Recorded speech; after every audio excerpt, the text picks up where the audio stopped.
Hi friends, എനിക്ക് ഇങ്ങനെ ഒരു വീഡിയോ ചെയ്ത് വലിയ പരിചയമില്ല. ഞാൻ ഇൻസ്റ്റാഗ്രാം ഇങ്ങനെ സ്ക്രോൾ ചെയ്ത ടൈമിൽ ഒരു കുട്ടീൻ്റെ വീഡിയോ ഉണ്ട്. കുട്ടീൻ്റെ പേര് എൽറോയ് എന്നാണ്. അപ്പോൾ അവന് കണ്ടുപിടിച്ചിരിക്കുന്ന അസുഖം എന്ന് പറഞ്ഞാൽ സ്പൈനൽ മസ്കുലർ അട്രോഫി. നമ്മുടെ സ്പൈനലിലെ മസിൽസിനെ ബാധിക്കുന്ന അതൊരു അസുഖമാണ്. ഇത് റെയറായിട്ട് കുറച്ച് കുട്ടികളിൽ മാത്രമേ വരത്തുള്ളൂ. അപ്പോൾ അവന് ചികിത്സയ്ക്ക് വേണ്ടി 16 കോടിയാണ് ഹോസ്പിറ്റലുകാർ പറഞ്ഞിരിക്കുന്നത്. അപ്പം അവരൊരു മിഡിൽ ക്ലാസ് ഫാമിലി, അത്രയൊന്നും അവരെ കൊണ്ട് ഉണ്ടാക്കാൻ പറ്റത്തില്ല.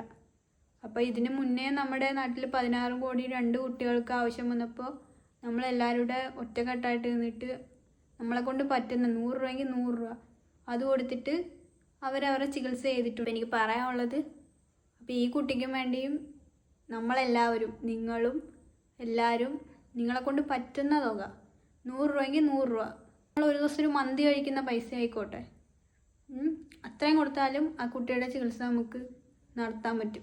പിന്നെ എനിക്ക് പറയാനുള്ളത് ഹോസ്പിറ്റലുകാരോടും കൂടി, അവരൊരു മിഡിൽ ക്ലാസ് ഫാമിലിയാണ്. അവർക്ക് അത്രയും പൈസ ഒന്നും ഉണ്ടാക്കാനുള്ള കപ്പാസിറ്റി ഇല്ല. അപ്പം നിങ്ങളും അവർക്ക് എന്തെങ്കിലും ഹെൽപ്പ് ചെയ്യുമെന്ന് ഞാൻ വിചാരിക്കുന്നു.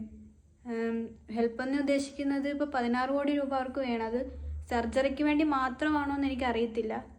അപ്പോൾ ഹോസ്പിറ്റലുകാരെന്ന് ഉദ്ദേശിക്കുന്നതും നിങ്ങൾ അവർക്ക് മെഡിസിൻ്റെ കാര്യത്തിൽ എന്തെങ്കിലും ഒരു അഡ്ജസ്റ്റ്മെൻറ്റ് ചെയ്യുമോ, അല്ലെങ്കിൽ ലാബ് റിസൾട്ടുകൾക്ക് എന്തെങ്കിലും ഒരു എമൗണ്ട് അഡ്ജസ്റ്റ് ചെയ്യുകയോ, അങ്ങനെ എന്തെങ്കിലും നിങ്ങളുടെ ഭാഗത്തുനിന്നും ഒരു ഹെൽപ്പ് അവർക്ക് കിട്ടുവാണെങ്കിൽ അവർക്ക് വലിയ സഹായമാകും അത്. അപ്പം എല്ലാവരും ആ കുട്ടിക്ക് വേണ്ടി സഹായിക്കുക.